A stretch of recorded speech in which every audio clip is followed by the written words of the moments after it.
Olá pessoal, tudo bem? Voltando aqui para terminar o nosso conteúdo, falando um pouquinho sobre regência.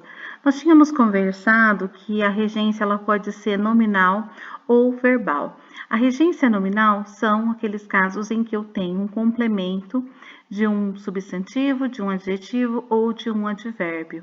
E no caso da regência verbal, obviamente, a gente tem complementos de verbo. E aí a gente pensa que tipo de preposição esses nomes ou esses verbos regem, ou seja, que tipo de preposição esses nomes e esses verbos vão pedir, né, para o seu complemento. Então, por exemplo, o substantivo necessidade, ele rege a preposição de, porque quem tem necessidade de alguma coisa, assim como o substantivo medo e por aí vai. No caso da regência verbal, eu destaquei aqui apenas 3 casos, só para a gente comentar, porque são casos que, na linguagem coloquial, a gente tende a usar de forma considerada incorreta, pensando na perspectiva da gramática. Então, nós temos aqui o verbo ir. Esse verbo ir, a gente vai a algum lugar. Popularmente as pessoas usam a preposição em, então tomar um cuidado, que eu fui na escola, não, eu fui à escola, né? A mesma coisa em relação ao verbo chegar, cheguei na faculdade, eu cheguei no colégio, então também cheguei à faculdade, cheguei ao colégio. Então são 2 verbos que geram uma confusão normalmente, então a gente tem que redobrar a nossa atenção. Em relação ao verbo assistir, eu também destaquei aqui, porque como ele tem a possibilidade de 3 regências, ou seja, não pedir nenhuma preposição, por isso esse símbolo de vazio, ou pedir a preposição a ou pedir a preposição em. E dependendo da regência, nós temos significados diferentes. Então, isso que é importante a gente pensar. No primeiro caso, por exemplo, aqui, o estagiário assistiu o advogado. Esse assistiu, que não pede nenhuma preposição, eu tenho aqui o vazio, por isso que esse o advogado funciona como objeto direto.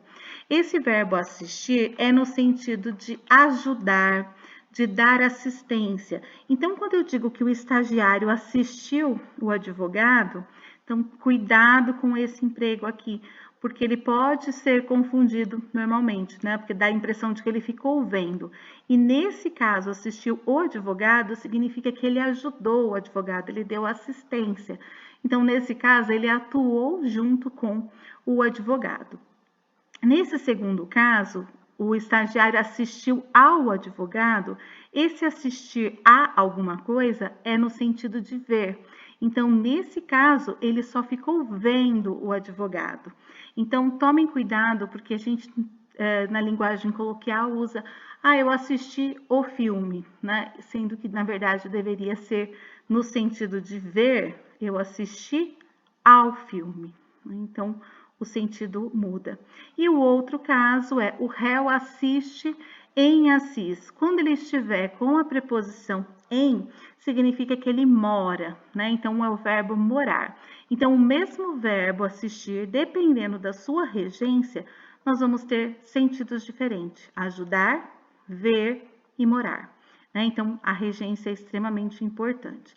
Então eu quis destacar esses 3 casos porque são casos que a gente usa de forma incorreta, entre aspas, né? Pensando na gramática tradicional, uma forma incorreta. E a gente precisa tomar cuidado quando for usar de acordo com a norma culta, ficar atenta a essas regências, tudo bem? Então, só para a gente fechar aquela parte dos entraves linguísticos, tem alguns pontos aqui, não vou ficar lendo para vocês, vocês podem pausar e ler para, né, ficar mais claro. O que é importante a gente pensar sobre o latinismo, que é esse uso de expressões estrangeiras, é que algumas expressões estrangeiras, né, especialmente o latim, vão ser usadas realmente no texto jurídico, porque é um recurso comum, né, do meio jurídico, algumas expressões, como a gente tem aqui corpus, habeas corpus, né, enfim. Então, esses termos usados em latim, eles não geram nenhum tipo de problema para o texto.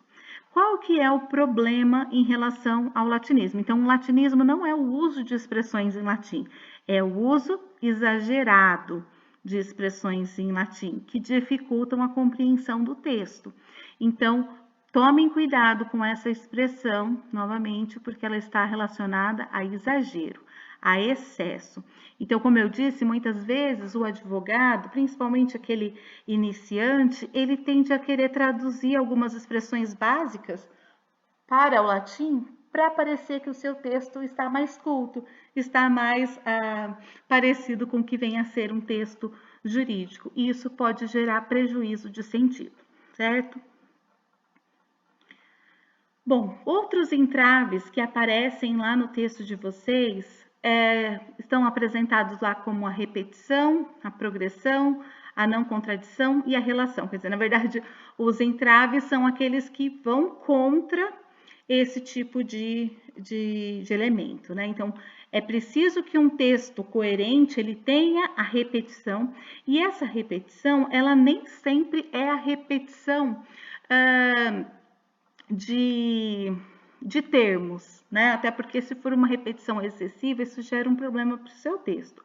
Mas sim com que você faça as retomadas adequadas, né? Então, por exemplo, você está usando lá o João da Silva, né? Você usa um pronome para retomar, né? Então, ou outras formas de substituições. Então, que haja repetição, na verdade, que o elemento ele seja retomado no decorrer do texto. E que também esse texto tenha uma progressão. Ele não pode ser aquele texto que roda, roda, roda e não sai do lugar, que é o típico encher linguiça na prova. Você não sabe responder, você fica rodando o tempo todo só naquela informação que você sabe e você não tem uma progressão do seu texto. Então, também a gente tem que tomar cuidado para que o nosso texto tenha essa progressão. O texto não pode se contradizer, eu não posso afirmar algo e logo na sequência contrariar, e que ele tenha uma relação, né? Então, que eu consigo relacionar o que está sendo dito ali, os fatos, né, que se denotam no mundo representado devem estar relacionados com aquilo que nos cerca. Ou seja, ele precisa ser um texto verossímil, que a pessoa consiga acreditar, né, no que você está dizendo, que ele está bem encadeado. Então, todos esses elementos, na verdade, estão relacionados. No texto de vocês, tem alguns exemplos, também peço para que vocês pausem, porque eu fiz algumas correções em relação a algumas questões mais gramaticais e que não é o foco nesse momento, né? Então, peço para vocês também se atentarem a essas questões gramaticais. Nós temos aqui, ó, vários probleminhas. As horas são marcadas de diferentes formas, ó. Primeiro, como se fosse o relógio mesmo, 2 pontos e 00, aqui com vírgula, aqui HS, aqui HS ponto. Então, ele vai alternando, o que já demonstra uma falta de conhecimento. E a gente já vai ver isso na sequência. Então, qual que é o ponto principal desse caso? Então, nós temos lá, cumprir horário das 15 às 22, de segunda a sábado. Domingo, das 11 às 23. Recebi adicional noturno com 25%. Teve folga 7 de setembro. Então, esse texto ele tem um problema de relação que é de não relacionar realmente as informações. Esse texto poderia ser reescrito aí de uma forma muito melhor, né? Pensando ali, ele vai apresentando informações quase como se fosse uma enumeração, e ele não liga as informações, né? Então, para efeito de horário de descanso, tinha que assinar ponto das 19 às 20, sem gozar de tal horário integral. Porém, subia para fazer as refeições no piso superior da loja, setor de produção, em 10 a 15 minutos, sem o devido descanso, continuando a trabalhar atento ao atendimento da clientela, reclamando nos termos do artigo 71 as horas de descanso a serem apuradas em todo o período trabalhado, assim como as horas extras trabalhadas, que com 50% a serem apuradas. que os pagamentos eram efetuados sempre com atraso de 5 dias ou mais, tendo que assinar a data de lei concluinte que o requerente pagava suas dívidas com atraso, o reclamante, na verdade, né? Então, aqui nesse caso, o que a gente tem? Um texto com alguns problemas gramaticais, e aqui eu fiz a correção, uma breve correção, obviamente que esse texto teria que ser reescrito, né, para a gente melhorar.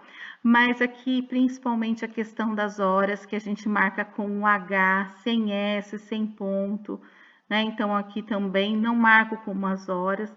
Então, eu fiz os ajustes, em alguns momentos eu tive que tirar informações, acrescentar. Lá estava o pra, que é extremamente informal, coloquei o para, faltava acento, enfim, fiz alguns ajustes aí que vocês podem ver. Mas o grande problema desse texto é justamente essa falta de relacionar as informações. E logo no final, ele retoma o que ele já disse, ele não tem uma informação nova. Esse que os pagamentos, né? Então aqui faltou uma relação entre essas informações. E ele é um texto que não progride muito, né? Ele repete um pouco as informações. Então, aquele tipo de repetição que é desnecessária. Então, não é só uma questão de relação. A relação falta realmente relacionar informações, mas também há aquela questão de não progredir. Então, outro caso também que aparece com um problema de progressão, ali tem o horário contratual do reclamante é de 12 às 18 horas, todavia, na realidade, chega em média às 11h30 e sai por volta das 18h30. Acho que é o caso semelhante ao anterior, né? Acho que é o mesmo caso, provavelmente. Não é o mesmo caso. Todavia, trabalha diariamente de 11h30 às 18h30, né? Então, eu tenho aí uma reclamação também trabalhista. Então, novamente, a gente tem a questão do horário que aparece ali, né? Então, das 12 às 18, das 11h30 e sai por volta das 18h30. O grande problema em relação a essa progressão é que logo na sequência ele não progride, ele volta na mesma informação, né? Então, ele retoma essa ideia de que ele chega às 11h30 e sai às 18h30. Aqui faltaria uma conclusão. E esse todavia, aqui ele foi usado adequadamente, né? Porque ele está apresentando uma ideia contrária. Ou seja, ele deveria trabalhar das 12 às 18, mas ele está trabalhando das 11h30 às 18h30. Ou seja, ele está trabalhando uma hora a mais. Então, nesse momento, ele não teria que repetir essa informação. Ele precisaria progredir. Ou seja, portanto, né, o trabalhador, né, tem uma hora, enfim, ele teria que estabelecer aqui uma conclusão e não repetir a informação, de modo com que ele tenha um problema em relação à progressão do texto. Aqui também em relação à não contradição, acho que a não contradição é o que fica mais claro, principalmente quando a gente está pensando no réu, a gente tem que tomar muito cuidado, orientar o réu para que ele não diga algo e logo depois ele diga alguma coisa que acabe negando, né, a afirmação anterior. Então, tomar alguns cuidados. Então, porque, por exemplo, não ocorreu dolo, pois o réu atirou por raiva, desejando a morte imediata do criminoso, né? Então, agiu em legítima defesa. Então, quer dizer, não ocorreu dolo, mas aí ele atirou desejando a morte. Então, aqui tem um probleminha de contradição. Então, evitar esse tipo de informação. Não contradição, acho que é o mais tranquilo. E a questão da repetição, repetição principalmente de informação e de não progredir aí também o texto. Aquele caso que nós vimos aqui, ele tem uma repetição, porém é uma repetição desnecessária, né? Em relação à repetição, aqui ele parte de algumas expressões também uma repetição desnecessária. Então, por exemplo, ele fica sempre batendo nessa ideia de que o comportamento não reflete aquele do ser humano normal. E aí também é um conceito bastante questionado, né? O que é um ser humano normal? O que ele está considerando como ser humano normal? Que se resista às investidas, insinuações, segundo o autor, com medo de ser demitido, ainda é plausível, mas que com elas aqueça e sabe-se. Aqui eu tenho uma repetição porque as duas expressões têm o mesmo significado. Lá por quanto tempo, posto que não informado na inicial, vai de encontro ao comportamento normal de cada pessoa. Ele repete a informação e ainda assim não fica muito claro, né? A forma como ele constrói não deixa claro de quem ele está falando, né? O que ele considera como normal, então falta um pouco de referência. E eu grifei essa expressão aqui, vai de encontro, porque geralmente é uma expressão que gera uma confusão, vamos dizer, porque eu tenho vai de encontro e também vai ao encontro. Então, tomar cuidado porque vai de encontro é aquilo que é contrário. Nesse caso aqui, posto que não informado na inicial, vai de encontro ao comportamento normal de qualquer pessoa. Esse vai de encontro é no sentido de chocar, em posição contrária. Quer dizer, ele vai de encontro ao comportamento normal, significa que ele vai contra o comportamento normal de qualquer pessoa. Mas a expressão vai ao encontro significa ir na mesma posição. Então, nossas ideias vão ao encontro, quer dizer, elas estão na mesma direção. Então, eu só grifei não porque está errado aqui, mas só para que vocês lembrem desse de encontro, é como se estivesse batendo. O carro foi de encontro ao muro, quer dizer, ele se chocou, eles estão em posições contrárias. E quando eu digo vai ao encontro, eles estão na mesma direção, então eles têm afinidade, certo? Então é só uma observaçãozinha, porque é uma expressão que gera bastante confusão. E aí a gente vai começar a falar sobre frase, período, mas eu vou deixar para um próximo vídeo para não misturar as informações. Então vamos parar aqui nessa parte dos elementos que geram um problema de texto e logo a gente volta falando da frase, da oração e do período. Tudo bem? Até mais!